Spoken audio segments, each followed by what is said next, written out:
वरी ॿीहर टियों दफ़ो चई या रसूल अल्लाह अञा इज़ाफ़ो फरमायो, अञा का नसीहत फरमायो। टियों दफ़ो साईं फरमायो वञ कावड़ निकिरो। साहबी चए थो मां युस नबी जो फरमायो इन ॿिन लफ़्ज़नि ते मूं वञी गौर ऐं फ़िकिर कयो, इन ते वञी मूं तदब्बुर कयो, फ़हम इख्तियार कयो, त मूंखे सम्झ में आयो त हर फितने जी पाड़ कावड़ आहे। दुनिया में जेके फितना थियनि था, फ़साद थियनि था, झगड़ा थियनि था, मामला थियनि था, तंहिंजी पाड़ कावड़। रसूलुल्लाह फरमायो त जेको माण्हू कावड़ खे खाई वञे अल्लाह ताला उनजी दिलि खे रहमत सां भरे छॾींदो आहे। ॿी हदीस मुबारक आहे जॾहिं माण्हू खे कावड़ ईंदी आहे उनजो अधु अकुल जो मोकिलाए ॾींदो आहे। गुस्सो हुजे न ईअं कावड़ ईंदी पोइ साईं हितां निड़ीअ जूं जेके नसूं पियूं फरकंदियूं, माण्हू चङो भलो माण्हू गिग पई करंदी ऐं भेड़ जे लाइ तयारु थी वेंदो।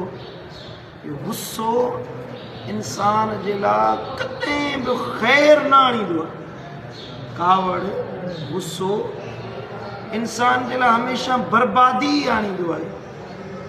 जंहिंजे अंदरि कावड़ आहे कॾहिं बि उहो भलाई हासिल न करे सघंदो। उन मां परावा त बेज़ार पर पंहिंजा बेज़ार थी वेंदा आहिनि। पीउ पीउ सॻो पीउ आहे, पुटनि सां हरू भरू वेही विड़े, हरू भरू वेही गारियूं ॾे, हरू भरू वेही उन्हनि खे घटि वधि ॻाल्हाए, 24 कलाक गुस्से में हुजे, थोरी थोरी ॻाल्हि ते दड़का ॾे। औलाद जंहिंखे पाले खे पाए वॾो कयो अथई उहो औलाद अहिड़े पीउ मां बेज़ार थी वेंदी। हालांकि पीउ जो हक़ु आहे औलाद अदब एतिराम कंदो आहे, पर गुस्से ऐं कावड़ जे करे उहा पिदरी शफ़क़त औलाद न ॾिसंदो, उन कावड़ जे करे विछो ऐं जुदाई पैदा थी वेंदी आहे। अक्सर तौर ते मां मदरसे में वेठो आहियां, माण्हू मसइला पुछण जे लाइ ईंदा आहिनि, साईं कावड़ आई पोइ मूं पंहिंजी ज़ाल खे तलाक ॾेई छॾी, हाणे छा कयां? कावड़ माण्हू ख़ुशी में त ज़ाल खे तलाक कोन ॾींदो आहे न, कावड़ में ई ॾींदो आहे। साईं पोइ हाणे छा कयो? हाणे मोकिलाई वई, हाणे सलाद पढ़े नबी जे मथां। हिकिड़ो क़िबला आलम फरमायो, साईं वटि आयो हिकिड़ो माण्हू, साईं असांजी ज़ाल ऐं मुड़ुस जी पाण में मोहबत हुई, ॾाढी मोहबत हुई, ॾाढी चाहत हुई ऐं दिलि हुई, मोहबत औलाद में पैदा थियो, 4-5 ॿार थिया, कॾहिं बि असां में झेड़ो कोन थियो। कुझु मामला थिया हुन में ज़ाल मूंखे को मेणो ॾिनो, मूं हुनखे कावड़ में तलाक आहे, तलाक आहे, तलाक 3 दफ़ा। क़िबला हाणे को महिरबानी कयो, साईं फरमायो त कुहाड़ी खणी ऐं पंहिंजी जो पेर जेको आहे हीअं कपे, हाणे पेर खणी आयो त साईं हाणे ॿुधा त मां छा कयां? साईं पोइ कावड़ हुई न, कावड़ में त माण्हू अची कंदो आहे पंहिंजो। गुस्सो इंसान जे ईमान खे बर्बाद कंदो आहे। जॾहिं कावड़ ईंदी आहे माण्हू मां अकुल बि मोकिलाए वेंदो आहे, अदब बि मोकिलाए वेंदो आहे, फ़हम बि मोकिलाए वेंदो आहे। कावड़ जे करे इंसान मां ईमान बि मोकिलाए वेंदो आहे। सम्झो था, उनखे क़ुर जी सम्झ न ईंदी, उनखे हदीस जी सम्झ न ईंदी, उनखे साईं मुंहिंजा रसूलुल्लाह जा कौल, वॾनि जी नसीहत, अदब एतिराम बि सम्झ में कोन ईंदो। उनखे बसि उहो कावड़ ईंदी न, चवंदो बसि हाणे कंहिं न कंहिं नमूने सां इहा वरी कावड़ कढां। साईं जन हिकिड़ो वाक़ियो बयानु कयो त हे काछो हेॾे दादूअ मथे हेॾे थर आहे, हेॾा वरी काछो आहे। काछे में हीअं अचानक नई चढ़ंदी आहे, पाणी बरसाति पवंदी आहे त पोइ वरी राब्ता ईंदा आहिनि। पोइ नई चढ़ी उहो हमरा हुजेसि, हुन छा कयो जो पंहिंजो बनियूं ठाही, खुलियल ओपन बनियूं आहिनि काछे जूं, बनी बना कोन्हनि खे, पोइ जंहिंखे जिते वणंदो आहे उते वञी पंहिंजो बनो ठाहे बिज छटींदा आहिनि। हाणे वञी खाता ठहिया आहिनि काछे जा। उन हिकिड़े छा कयो, ट्रैक्टर खणी उहो बनो सोरे ऐं हेॾे ॿिए हमरा जे बनी में थी बनो ठाहे। हे को कुराड़ो फ़क़ीर माण्हू हुजे चए बाबा मुंहिंजे बनी में बनो न ठाहियो, चए बाबा बनो असां ठाहींदासीं, तोखे जेको वणे उहो कर। 4 पुट हुजनि, पुट पुटनि खे थो चए छोरा घणा तव्हांजे हूंदे सूंदे तव्हांजे पीउ खे घटि वधि था ॻाल्हाइनि, शर्म नथो अचेव? तव्हां पुट उन्हनि खे वठी भड़काए बाबा असां वेठा आहियूं न, परेशान न थी।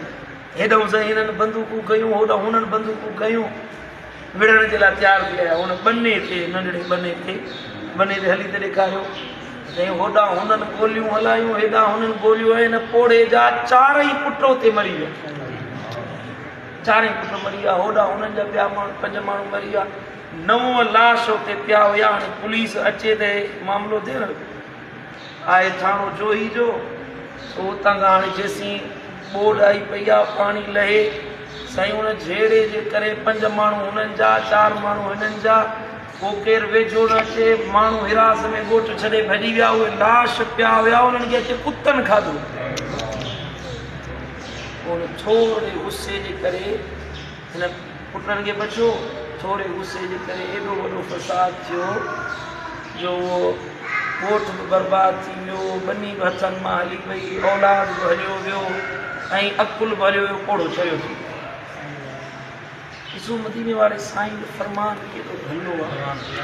मुंहिंजे दिलबर नबी जी तालीम खे जेको छॾे थो ॾिए न, सो चङो भलो माण्हू बेरहरवी ते हलियो थो आहे, चङो भलो माण्हू नुक़सानु खाईंदो आहे।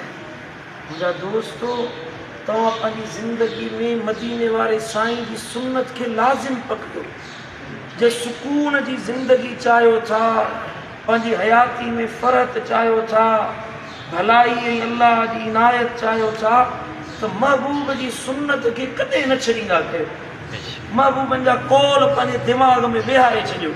नसीहतूं आलिमनि खां, बुज़ुर्गनि खां ॿुधो था। मुंहिंजा मुर्शिद करीम 35 साल थिया आहिनि हिन मस्जिद में तव्हांखे सेखारे विया आहिनि। जेको नथो सिखे उहो न सिखे, तव्हां त सिखो न, सम्झो न उन ॻाल्हि खे, उनखे अपनायो। ॻाल्हि ओॾीमहिल जेको मामिलो थींदो ओॾीमहिल ज़हन में ईंदी आहे, यार हे मस्जिद में हीअ हदीस ॿुधी आया हुयासीं। अमल करण जे बजाए पुठी जे पोयां छॾींदो त बेसुकूनी हूंदी, बर्बादी हूंदी।